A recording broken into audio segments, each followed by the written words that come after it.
Hello, good morning. मैं हूं नीता मौर्य। आप सभी का हृदय से स्वागत और अभिनंदन करती हूं, साथ ही मां सरस्वती के चरणों में नमन करती हूं।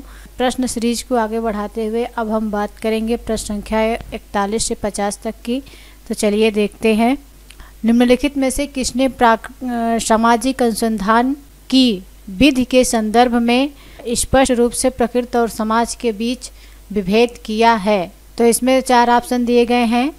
Max Weber, Johan Galtung, W Dilthey, Evans पिचार्ड।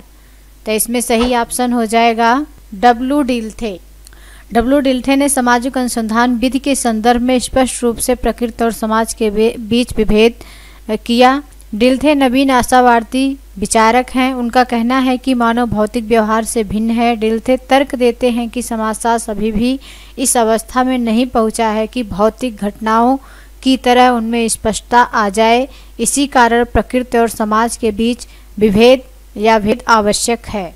निम्नलिखित भारतीय समाजशास्त्रियों में से किसने सामाजिक परिघटनाओं के अध्ययन के लिए एकीकृत उपागम की पैरवी की है? सामाजिक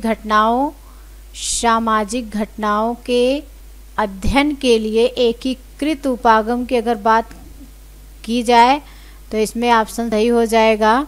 इसमें भी 4 ऑप्शन दिए गए हैं। डीपी मुखर्जी, राधाकमल मुखर्जी, रामकृष्ण मुखर्जी, आरदे वेतेई। तो इसमें सही हो जाएगा, क्योंकि एकीकृत सामाजिक घटनाओं के अध्ययन के संदर्भ में एकीकृत उपागम की पैरवी या बात राधाकमल मुखर्जी ही कर सकते हैं।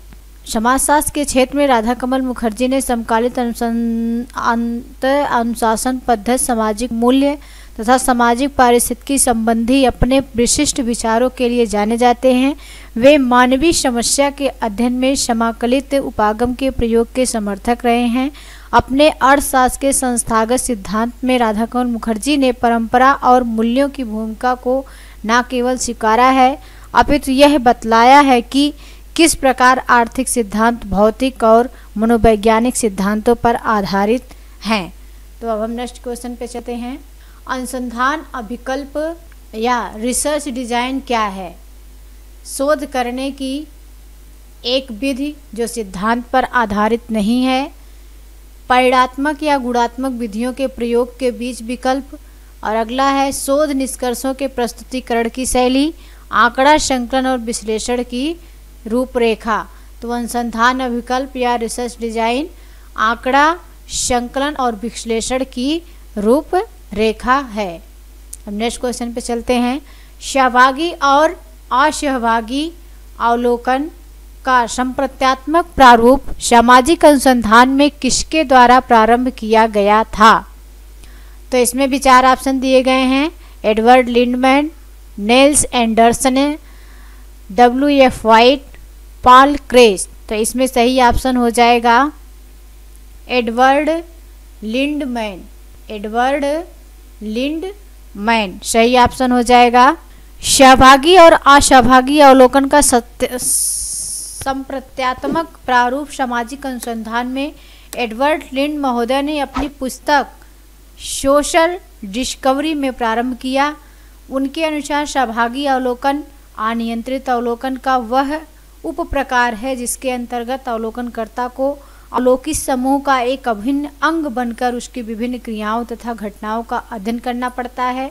इसके विपरीत असहभागी अवलोकन अनियंत्रित अवलोकन का वह उप प्रकार है जिसमें वह समूह का एक अभिन्न अंग ना बनकर एक अजनबी की भांति एक तटस्थ दर्शक के रूप में समूह की क्रियाओं तथा घटनाओं का अवलोकन करता है। नेक्स्ट क्वेश्चन पे चलते हैं। निम्नलिखित में से किसने विषय वस्तु विश्लेषण की परिभाषा संचार की प्रत्यक्ष विषय वस्तु के वस्तुनिष्ठ व्यवस्थित और परिणात्मक वर्णन की शोध तकनीकी के रूप में की है? तो इसमें भी 4 ऑप्शन दिए गए हैं। जॉन मज, बी बेरेल्सन, पी.बी. Young, Lundberg. तो इसमें सही ऑप्शन हो जाएगा बी बेरेल्सन। सही ऑप्शन हो जाएगा बी बेरेल्सन। अब हम नेक्स्ट क्वेश्चन पे चलते हैं। वह विधि जिसमें जीवित व्यक्तियों की संस्मृतियों वर्तमान तथा पुरालेख के लिए संग्रह की जाती है कहलाती है? तो इसमें भी 4 ऑप्शन दिए गए हैं। जीवन वृत्त, मौखिक वृत्त, व्यक्तिक अध्ययन, विषय वस्तु विश्लेषण। तो इसमें सही ऑप्शन हो जाएगा मौखिक वृत्त। वह विधि जिसमें जीवित व्यक्तियों की स्मृतियों या वर्तमान पूरा लेख के लिए संग्रह की जाती है उसे मौखिक इतिहास कहते हैं। मौखिक इतिहास विधि में वयोवृद्ध व्यक्ति से साक्षात्कार किया जाता है और उन घटनाओं के बारे में जानकारी एकत्र की जाती है जो कि बाल्यावस्था, किशोरावस्था, युवावस्था और प्रौढ़ावस्था में घटी है और वे उन घटनाओं के प्रत्यक्ष या अप्रत्यक्ष रूप में गवाह रहे हैं। इसके साथ ही उनसे अपनी बाल्यावस्था, किशोरावस्था, युवावस्था और प्रौढ़ावस्था की घटनाओं, कार्यकलापों और भावनाओं को बताने के लिए कहा जाता है। अब चलते हैं नेक्स्ट क्वेश्चन पे। निम्नलिखित में से कौन से गुणात्मक चर हैं? जिसमें 4 ऑप्शन दिए गए हैं, आयु, लिंग, आय, धार्मिक आस्था। तो नीचे दिए गए कूट में से सही उत्तर चुनिए। इसमें सही ऑप्शन हो जाएगा 3, 2, 4। लिंग, धार्मिक आस्था सही ऑप्शन हो जाएगा, लिंग, धार्मिक आस्था। अब नेक्स्ट क्वेश्चन पे चलते हैं। जिस सीमा तक कोई आंकड़ा संग्रह, मापनी या विधि सत्य होने की गुणवत्ता रखती है कहलाती है। इसमें भी 4 ऑप्शन है, विश्वसनीयता, वैधता, सहसंबंध, सहचर्य। तो इसमें सही ऑप्शन हो जाएगा वैधता।